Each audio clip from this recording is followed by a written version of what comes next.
आज आपको नबी करीम सल्लल्लाहु अलैहि वसल्लम की पसंदीदा ग़िज़ाओं के बारे में बताएंगे कि आप सल्लल्लाहु अलैहि वसल्लम किन चीज़ों को बहुत पसंद किया करते थे, आप किन ग़िज़ाओं को खाया करते थे। इन ग़िज़ाओं के कुछ फ़ायदे भी आपको बताएंगे और सबसे ज़्यादा जो इंटरेस्टिंग चीज़ आपको बताएंगे कि वो कौन सी ग़िज़ा थी जिससे आप सल्लल्लाहु अलैहि वसल्लम अपना हाथ तक नहीं रोक पाया करते थे, यानी वो ग़िज़ा उन्हें इतनी ज़्यादा पसंद थी। लेकिन वीडियो में आगे बढ़े उससे पहले Hakim Ali health and beauty tips को सब्सक्राइब करके बेल आइकॉन को क्लिक कर दें और इस वीडियो को लाइक भी कर दें। नंबर 1, गोश्त। आप सल्लल्लाहु अलैहि वसल्लम ने इरशाद फरमाया है कि दुनिया और जन्नत की जितनी भी ग़िज़ाएं हैं उन तमाम ग़िज़ाओं का सरदार गोश्त का सालन है। आपको गोश्त बहुत ज्यादा पसंद था, लेकिन हमारे लिए जो नोट करने की बात है वो ये है कि आपने पूरी जिंदगी में एक बार भी भुना हुआ गोश्त नहीं खाया। जैसे कि आमतौर पर पाकिस्तान या हिंदुस्तान में भुना हुआ गोश्त बहुत ज्यादा पसंद किया जाता है। आप यहाँ तो गोश्त का सालन बनवाकर खाया करते थे और आपको गोश्त का सालन सबसे ज्यादा पसंद था। इसी तरह आपने जिंदगी भर कभी भी गोश्त के साथ ना तो रोटी खाई और ना ही चावलों को इस्तेमाल किया। और आज की जदीद साइंस भी यही कहती है कि जब भी आप गोश्त को खाएं, गोश्त के साथ ना तो आप रोटी खाएं ना ही चावल खाएं, क्योंकि गोश्त प्रोटीन का सबसे बेस्ट सोर्स माना जाता है। और जब आप गोश्त को बिना रोटी या चावलों के खाते हैं तो गोश्त की जितनी भी ग़िज़ाइयत होती है वो तमाम की तमाम ग़िज़ाइयत आपके जिस्म का हिस्सा बन जाती है। लेकिन जब आप रोटी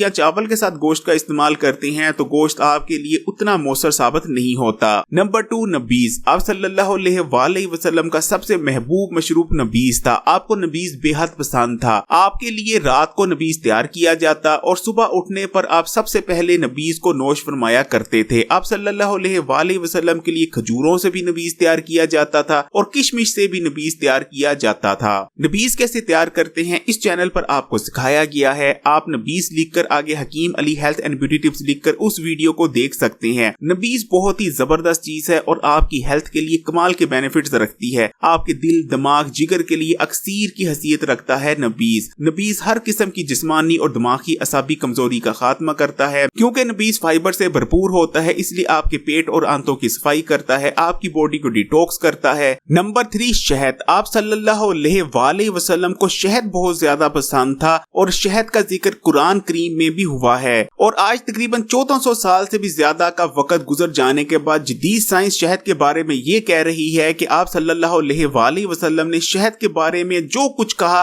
वो एक एक चीज सच है। और अगर आपके पास 5000 साल पुराना शहद भी पड़ा है तो वो पुराना शहद भी आपकी सेहत के लिए उतना ही ज्यादा फायदेमंद है जितना कि ताज़ा शहद। शहद आपके इम्यून सिस्टम को मजबूत करता है, आपको मुख्तलिफ किस्म की वायरल और बैक्टीरियल इन्फेक्शन से बचाता है। शहद में ताकतवर एंटीऑक्सीडेंट्स होते हैं जो कि आपके सेल्स को डैमेज होने से महफूज रखते हैं। इसके अलावा शहद इस्तेमाल करने से आपकी बॉडी में कोलेस्ट्रॉल और खून में पाई जाने वाली चर्बी के पार्टिकल्स यानी ट्राइग्लिसराइड के लेवल को भी कंट्रोल में रखने में मदद मिलती है। नंबर 4, जैतून। आप सल्लल्लाहु अलैहि वसल्लम को जैतून बहुत ज्यादा महबूब थी। आप सल्लल्लाहु अलैहि वसल्लम का इरशाद मुबारक है कि जैतून को अपने खानों में शामिल करो, यानी जैतून को खाओ और जैतून के तेल से अपने जिस्म की मालिश किया करो। कुरान में भी अल्लाह ताला ने जैतून का जिक्र कर रखा है। जदीद साइंस जैतून के बारे में ये कहती है कि जैतून दुनिया की कुछ सेहतमंद तरीन ग़िज़ाओं में से एक है। जैतून में हेल्दी फैट्स होते हैं जो कि आपको तेजी से वजन कम करने में मदद करते हैं और अगर आप अपनी जिंदगी में जैतून को शामिल रखते हैं तो आप मोटापे से बच सकते हैं। इसके अलावा ये आपके दिल के लिए बहुत अच्छी है। इसको इस्तेमाल करने से आप हार्ट अटैक जैसे अमराज से बच सकते हैं। इसके अलावा अगर आप जैतून को अपनी जिंदगी में शामिल करते हैं तो लंबे अरसे तक आप जवान रहते हैं। नंबर 5, खजूरें। वैसे तो अरब ममालिक में सबसे ज्यादा उगने वाला फल खजूरें ही हैं, लेकिन वहाँ मुख्तलिफ इकसाम की खजूरें पाई जाती हैं। लेकिन हमारे प्यारे नबी करीम सल्लल्लाहु अलैहि वसल्लम को अजवा खजूर बहुत ज्यादा पसंद थी।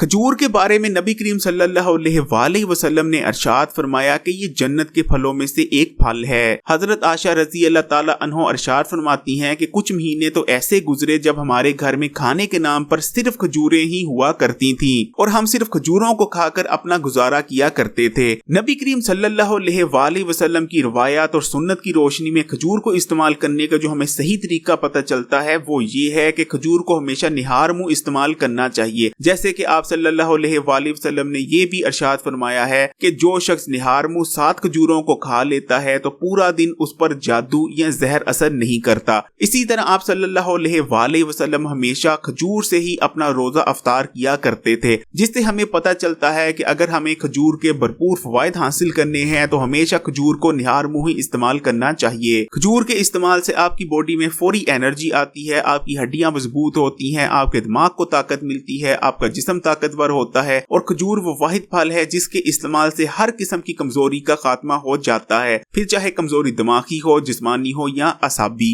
लेकिन ये तमाम खजूर के फायदे आपको उसी वक्त हासिल होंगे जब खजूरों को आप निहार मुँह इस्तेमाल करने की आदत अपनाएंगे। नंबर 6 तलबीना। आप सल्लल्लाहु अलैहि वसल्लम को तलबीना बहुत ज्यादा पसंद था और स्पेशल फरमाइश पर आप तलबीना बनवाया करते थे। आपका इरशाद मुबारक है कि तलबीना इस्तेमाल किया करो, ये दिल के गमों को दूर करता है। और आज आकर जदीद साइंस इस चीज को कंफर्म कर रही है कि जो लोग तलबीना का इस्तेमाल करते हैं वो दिल के मुख्तलिफ किस्म के अमराज से महफूज रहते हैं। तलबीना इस्तेमाल करने से आपके जिस्म में ताकत आती है, दिल मजबूत होता है, दिमाग को कुव्वत मिलती है और खासकर शुगर के मरीजों के लिए तलबीना का नाश्ता बेहद मुफीद रहता है। जौ का दलिया और दूध जब एक साथ इस्तेमाल किए जाते हैं तो इन दोनों की ताकत में 10 गुना इजाफा हो जाता है। नंबर 7 दूध। आप सल्लल्लाहु अलैहि वसल्लम दूध बहुत शौक से पिया करते थे। आपने ऊंटनी और बकरी के दूध को बहुत ज्यादा पूरी जिंदगी इस्तेमाल किया है। गाय के घी को यानी देसी घी को आप सल्लल्लाहु अलैहि वसल्लम ने दुआ करार दिया है।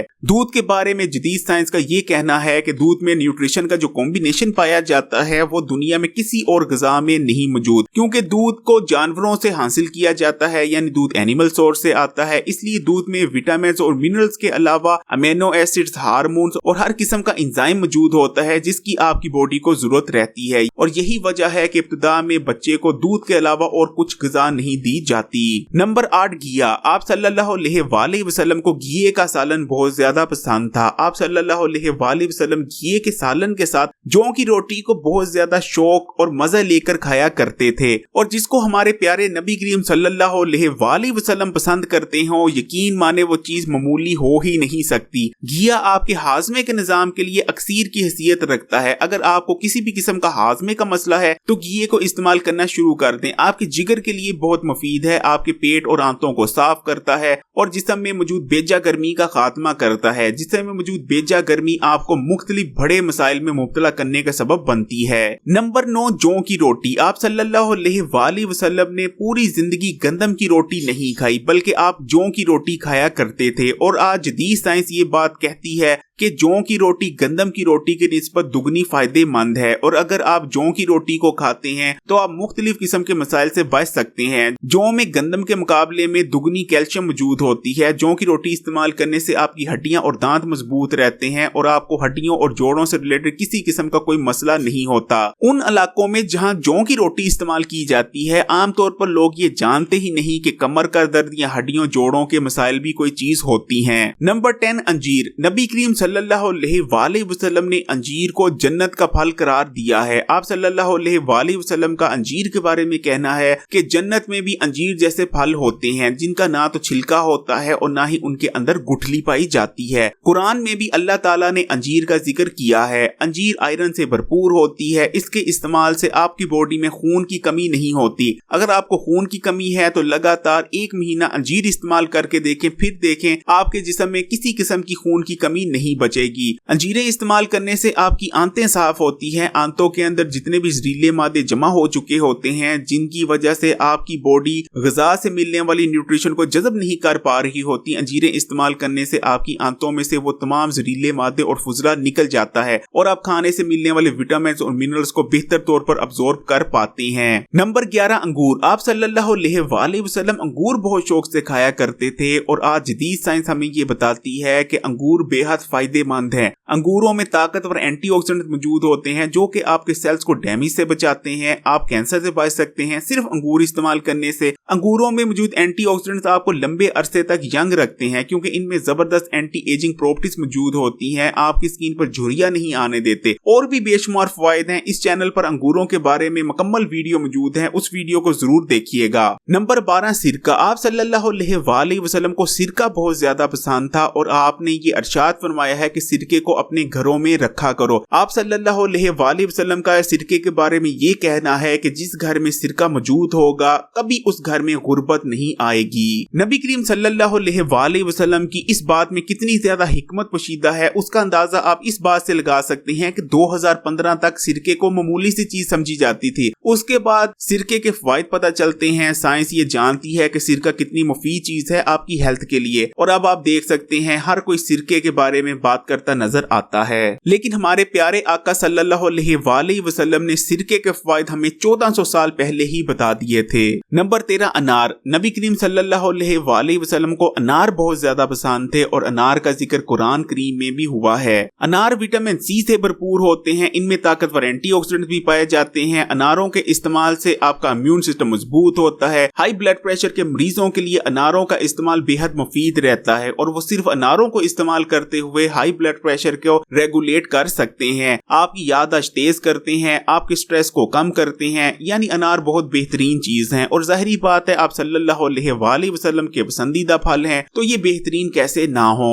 ये तमाम वो चीजें हैं जो हमारे प्यारे आका सल्लल्लाहु अलैहि वसल्लम को बहुत ज्यादा पसंद थी, लेकिन आप इन चीजों को म्याना रवि में रहते हुए खाया करते थे। आप सल्लल्लाहु अलैहि वसल्लम ने अपनी पूरी जिंदगी में एक बार भी पेट भरकर खाना नहीं खाया। हत्ता कि आप सल्लल्लाहु अलैहि वसल्लम 2 वक्त का खाना नहीं खाया करते थे, आप 1 वक्त खाना खाया करते थे। आप सल्लल्लाहु अलैहि वसल्लम को मोटापा पसंद नहीं था। आप सल्लल्लाहु अलैहि वसल्लम एक दिन बाजार से जा रहे थे कि आपने एक सहाबी को देखा जिनका वजन ज्यादा था। आप सल्लल्लाहु अलैहि वसल्लम इन सहाबी के पास गए और उन सहाबी के पेट पर हाथ रखते हुए उनसे कहा कि काश अगर इस जगह चर्बी मौजूद ना होती तो कितना अच्छा होता। एक जदीद रिसर्च में ये बात सामने आई है कि 90% जितनी भी दुनिया भर में बीमारियां हैं वो सिर्फ 2 वजूहात से होती हैं। उनमें से एक वजह है मोटापा और दूसरी वजह है ज्यादा खुराक लेना। यानी नबी करीम सल्लल्लाहु अलैहि वसल्लम ने जो 1400 साल पहले हमें बातें बताई थी, अगर सिर्फ उन 2 बातों पर हम अमल कर लें, यानी ज्यादा खाना ना खाएं, पेट भरकर खाना ना खाएं, अपने पेट में जगह रखकर खाएं और दूसरी चीज मोटापे को अपने पर छाने ना दें, तो यकीन माने दुनिया में 90% डॉक्टर्स और हकीम के मतब और दवाखाने बंद हो जाएंगे। एक बहुत बड़े साइंसदान को जब नबी करीम सल्लल्लाहु अलैहि वसल्लम की पसंदीदा ग़िज़ाओं का इल्म हुआ और नबी करीम सल्लल्लाहु अलैहि वसल्लम ने खाने पीने के बारे में जो इरशादात फरमा रखे हैं उनका पता चला, तो यकीन माने उसकी हैरत की इंतहा नहीं थी। उस साइंसदान का ये कहना था कि 1400 साल बाद जो आज आकर हमें चीजें पता चल रही हैं वो नबी करीम सल्लल्लाहु अलैहि वसल्लम ने अपनी उम्मत को 1400 साल पहले ही बता रखी हैं। लेकिन बेहद दुख की और अफसोस की बात है कि हमें ये तमाम चीजें पता तो हैं लेकिन इन चीजों पर हम अमल नहीं करते, और यकीन माने जिस दिन हमने इन चीजों पर अमल करना शुरू कर दिया बीमारियां और मुसीबतें हमसे दूर हो जाएंगी। आप लोगों का इन तमाम चीजों के बारे में क्या ख्याल है? कमेंट में अपनी राय का इजहार जरूर कीजिए। अगर ये वीडियो आपको अच्छी लगी है तो वीडियो को लाइक करें, ज्यादा से ज्यादा शेयर करें, और अगर अभी तक आपने Hakim Ali health and beauty tips को सब्सक्राइब नहीं किया तो अभी इस चैनल को सब्सक्राइब करने के बाद बेल आइकॉन को भी क्लिक कर दें।